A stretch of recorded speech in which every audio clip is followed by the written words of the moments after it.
So basically, every week you can do strikes, which are like um, many of the story mission quests, but they have modifiers on them. So this week's modifiers are Ironclad, Brawler, Solar Burn, and Heroic. Now, I've done a bunch of these strikes already, but a friend of mine suggested something quite interesting. Because Brawler and Solar Burn are on, it means that damage from either of those is effectively tripled, I think, but they stack. So if you were to do a melee Solar Burn, you deal like something like 8 or 9 times normal damage or something like that. What's interesting though is that the Sunbreaker, the solar subclass for the Titan, has this maneuver right here called Sun Charge.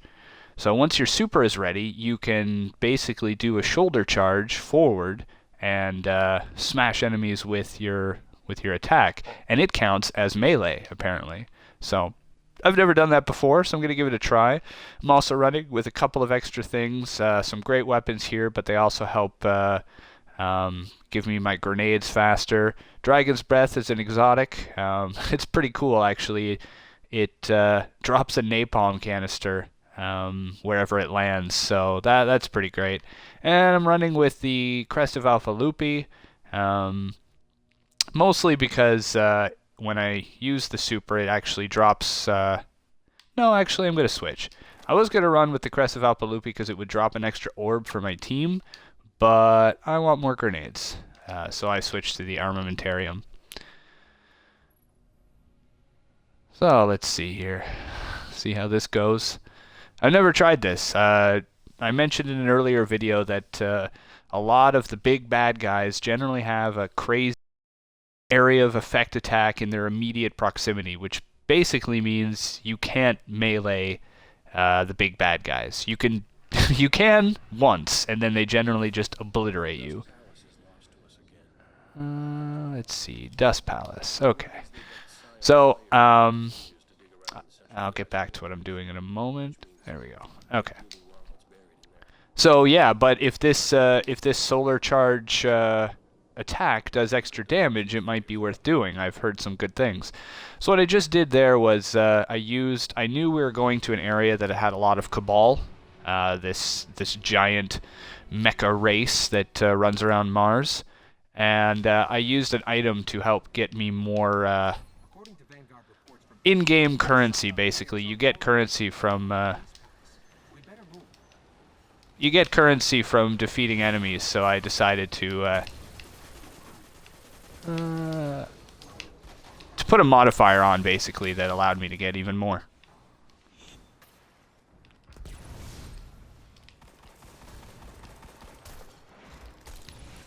There we go. Fellow teammate. Getting shot at.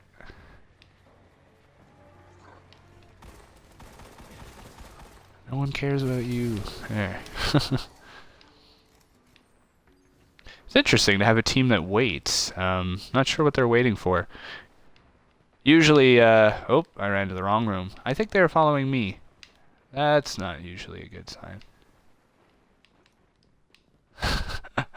Interesting. I like to kind of explore, tour around, take a look at things.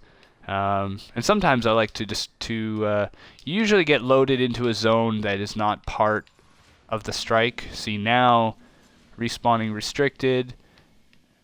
This is only for the strikes. Only the three of us will be here. No other guardians. And I usually like to play around outside, but other people just run through it. I guess if you do these strikes enough, you really don't want to wait, and I understand that.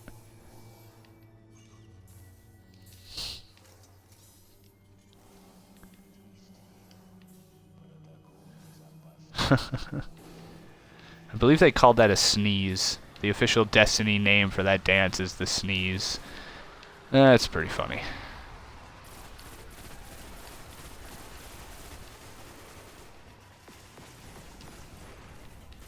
Ah, I hate when I have to reload. There.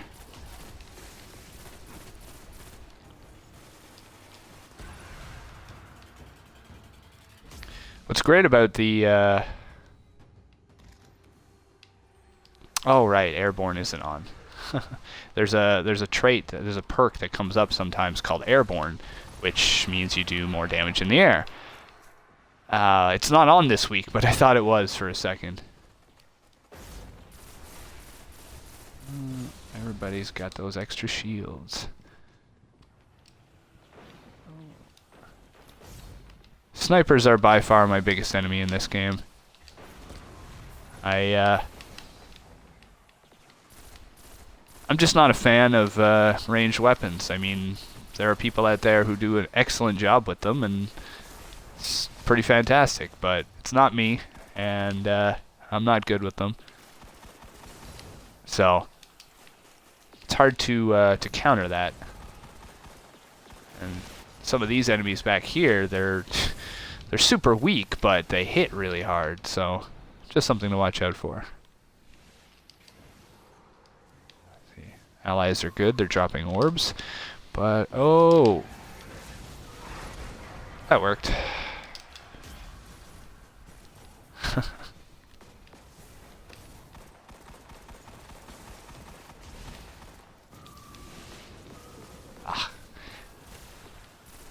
Teasing my girlfriend about not reloading, and here I am running around with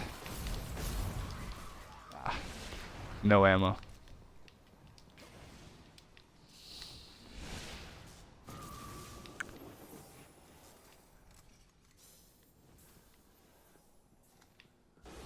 Alright.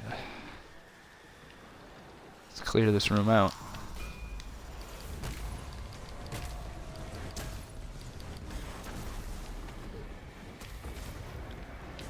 Well, that worked pretty well, I have to say. Ooh. Oh, no, too close. This gun is never reloaded when I want it.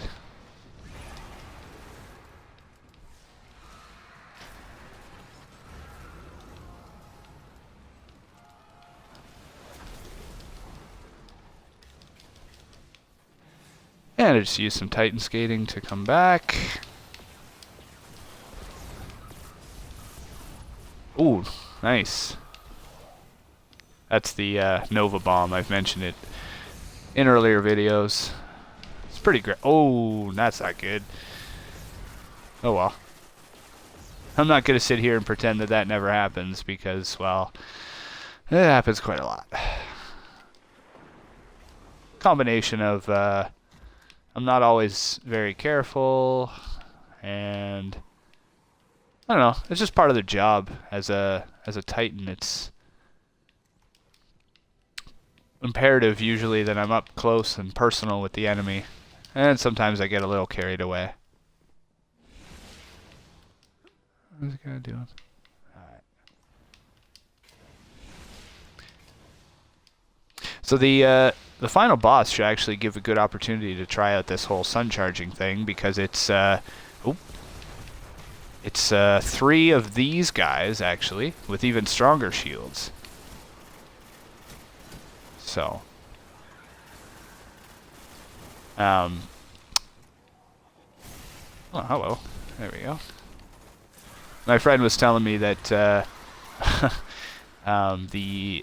hunter the hunter version subclass that has solar is called the golden gun, and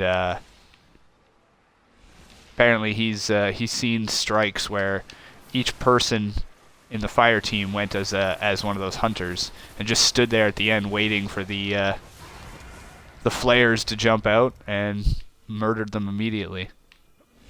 So it's kind of cool.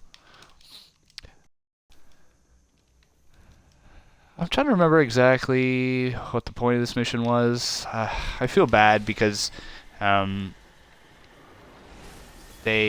do these stories so bounced off my ally. You do these stories so often that they just kind of blur, you know. And as I mentioned in other videos, a lot of, you know,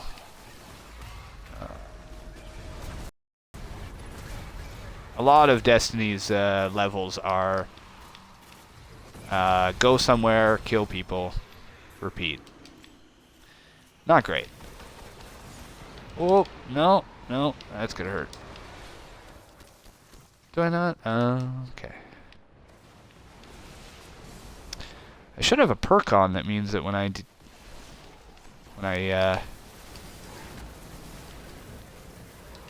kill enemies with fire, they come back, but nope, there it is.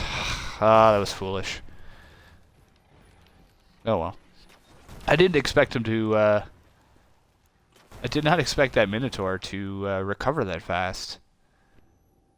As I mentioned in an earlier video, I love the Titan melee, and I love that you're able to actually physically knock enemies back with it.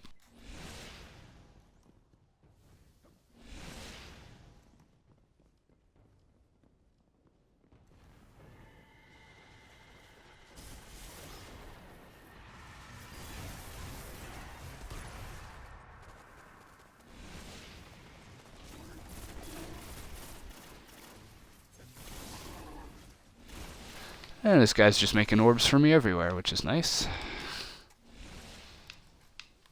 It's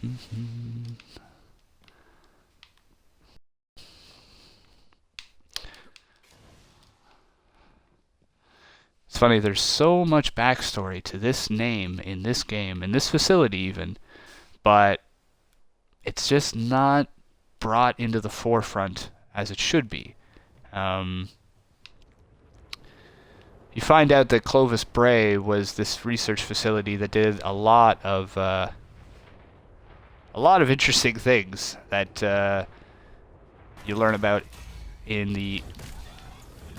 Okay, that's working pretty well. Oh, how did he... One down. Nice. Alright.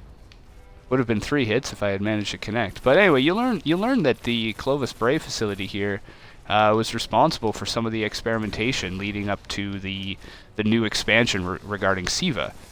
Oh, I'm gonna get stuck. There we go. Siva is the how to describe it? It's kind of the nanobot stuff that's existed in this game. So let me explain that a little bit better. In Rise of Iron, the newest expansion, the big crisis is Siva. It's this stuff that Lord Saladin fears, and apparently it took down the Iron Lords. It's self-replicating material that can take... Oh no, that's not good. Self-replicating material that can take on many forms. And oh come on, are you kidding me? Revive. Ooh, almost had me screw up hard. And, it's really dangerous. But, and apparently, some of the work done on that, was done here. And it's mentioned in some of the grimoire, those digital collectible cards I mentioned that are not actually in the game. They're as soon as you discover something interesting relevant to the game, it pops up and you can view them online somewhere. But oh, just barely. But yeah, it's never mentioned.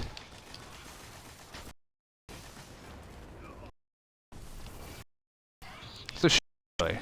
I mean.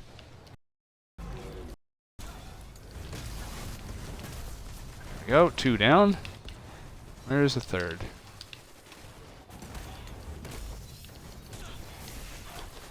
Oh, okay. Okay. There she goes. Yeah, there's this whole backstory of Siva and Clovis Bray and how we may have made the catastrophe that, that came after us with the Iron Lords, but it's not brought to the forefront. So... Destiny's got to get a little bit better at delivering that, but otherwise, lots of fun as always. And that's it for the video today. Thanks for joining in, and yeah, we'll see you next time.